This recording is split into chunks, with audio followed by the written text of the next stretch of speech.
Magandang umaga sa inyo lahat. Ako si Doc Porcy at ito ang Usapang Surgery. Ito po ay isang thyroidectomy na kaso. Ang pasyente po natin ay meron po siyang mga bukol sa kanyang thyroid na lumalabas, iba-iba po ang category. Thyroids 3 hanggang thyroids 5. So bawat isa sa kanila, iba-iba pong risk factors po lahat yon.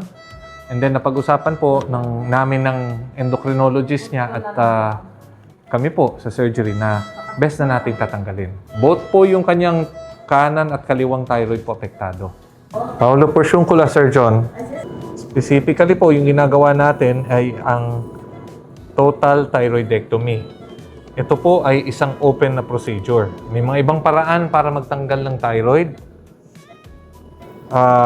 May iba ginagawa ay yung tinatawag na endoscopic thyroid.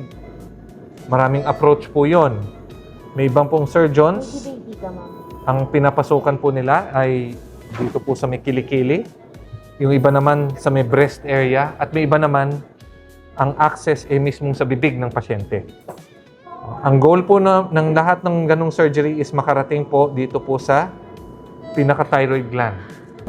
Sa ngayon, during our dissection, sa puntong ito, maingat po kami sa mga matatalas na object. Ang leeg po natin, marami pong mahahalagang organ. Hindi lang po thyroid ang hinahanap namin, nag-iingat din kami sa mga blood vessels, no? Jugular, carotid, kung saan yung mga vampira, yan ang mga kinakagat nila, yung ating jugular vein.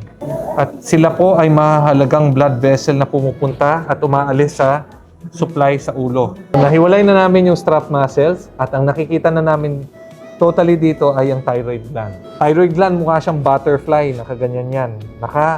Nakahiga siya sa ibabaw ng trachea kung saan dumadaan ng daloy ng hangin sa lalamunan. Sa kaso natin ngayon, meron siyang marami dito sa kaliwa at may iilan din siya dito sa kanan. Kabilang na rin yung nasa isthmus niya.